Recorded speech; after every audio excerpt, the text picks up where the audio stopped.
네, 안녕하세요, 아이가입니다. 자, 최근 들어 올 하반기에 출시 예정인 아이폰 14 시리즈의 루머와 정보들이 하나씩 속속 드러나다 보니까 저처럼 작년에 출시한 아이폰 13 시리즈는 건너뛰고 14 시리즈를 기다리신 분들께서 많은 관심을 보이고 계시는데요. 저는 현재 아이폰 12 미니를 메인 기기로 사용하고 있는데 이번 14 시리즈부터는 미니가 없어지다 보니까 14 시리즈는 어떤 모델을 구매할지 상당히 고민이 많이 되더라고요.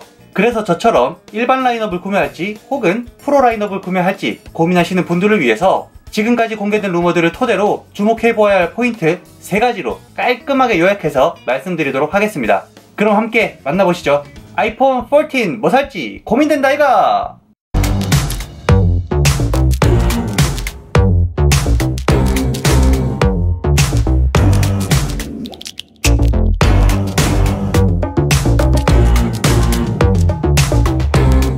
먼저 이번 14 시리즈는 미니가 없어지고 맥스라는 모델이 새롭게 생겨나면서 일반 라인업과 프로 라인업에 각각 6.1인치, 6.7인치 디스플레이를 가진 모델들이 하나씩 존재한다는 건 이미 많이들 알고 계실 거예요. 이렇게 프로 라인업과 일반 라인업의 디스플레이 사이즈가 같아졌으니 이제 애플은 스펙에서 라인업의 끝나누기를 본격적으로 할 것처럼 보이는데요. 그래서 첫 번째로 주목해봐야 할 포인트가 바로 램입니다.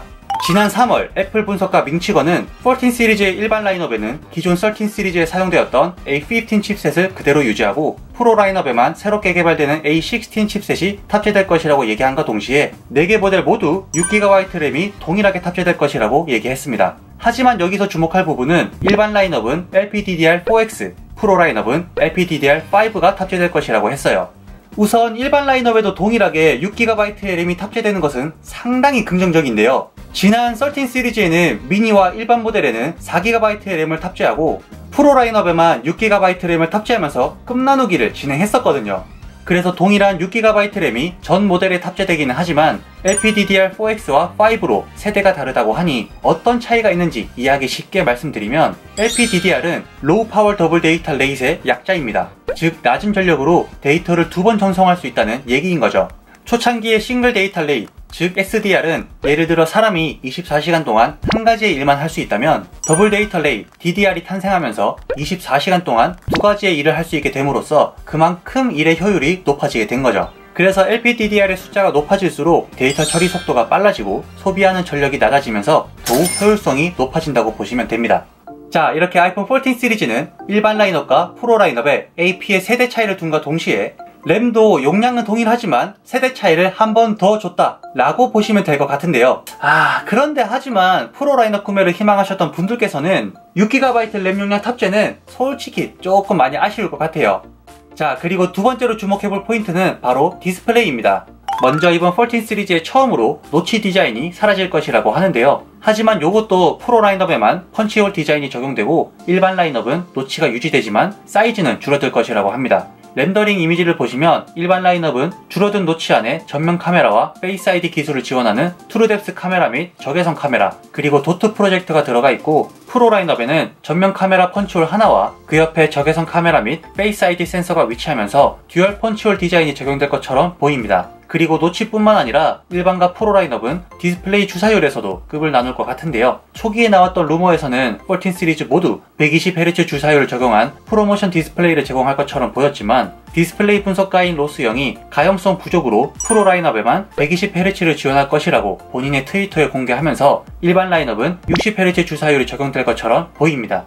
자, 이제 마지막 세 번째로 주목해볼 포인트는 바로 카메라인데요. 최근에 유출되었던 아이폰 14 시리즈의 금형 이미지로 미루어 보았을 때 일반 라인업과 프로 라인업의 카메라 펌프 사이즈가 차이 나는 것을 보실 수가 있어요. 애플 분석가 밍치거는 프로 라인업에 탑재되어 있는 광각 렌즈에 4800만 화소를 적용시킴으로써 카메라 펌프 사이즈가 더욱 커질 것이라고 언급을 했는데요. 애플은 아이폰 6s부터 1200만 화소 렌즈를 쭉 유지해오고 있었지만 이번 14 시리즈 프로 라인업에는 4800만 화소의 광각 렌즈를 탑재할 것으로 많은 매체들이 예상하고 있습니다. 그로 인해 이미지 센서는 전작 대비 25에서 35% 대각선 길이가 증가하고 렌즈 높이 역시 5에서 10% 증가할 것이라고 밍치거는 추가 설명을 덧붙였어요. 또한 해당 4800만 화소 렌즈는 픽셀 비닝이라는 기술도 적용될 것처럼 보이는데요. 픽셀 비닝은 쉽게 말해 카메라 센서의 여러 픽셀이 그룹화되어 하나로 작동하는 기술을 얘기해요. 그래서 해당 기술이 적용된다면 이미지 색상의 정확도 향상과 저조도 기능의 향상을 기대할 수 있고 8K 동영상 촬영 시에도 유리한 부분들이 많으니 상당히 긍정적이에요. 자, 이렇게 아이폰 14 시리즈의 루머들을 일반 라인업과 프로 라인업으로 나눠서 한번 정리해보았는데요. 저는 아무래도 처음 공개되는 맥스 모델을 구매할 것 같은데 여러분들께서는 어떤 모델을 고민하고 계시는지 자유롭게 댓글로 남겨주시면 감사합니다.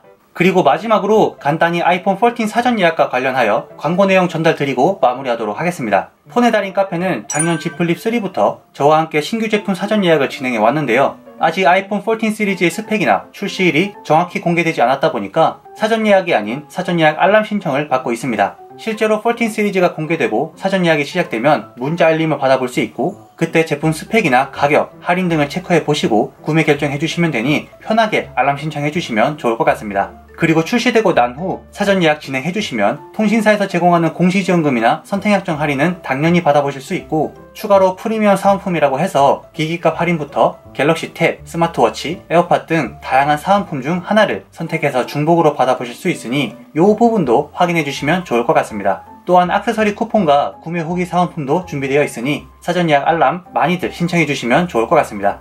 자, 그럼 저는 또 새로운 정보들이 들려오면 빠르게 알려드리도록 할 테니까요. 구독과 좋아요 한 번씩 눌러주시면 감사합니다. 그럼 모두 알뜰 구매하세요 여러분. 안녕. 아이가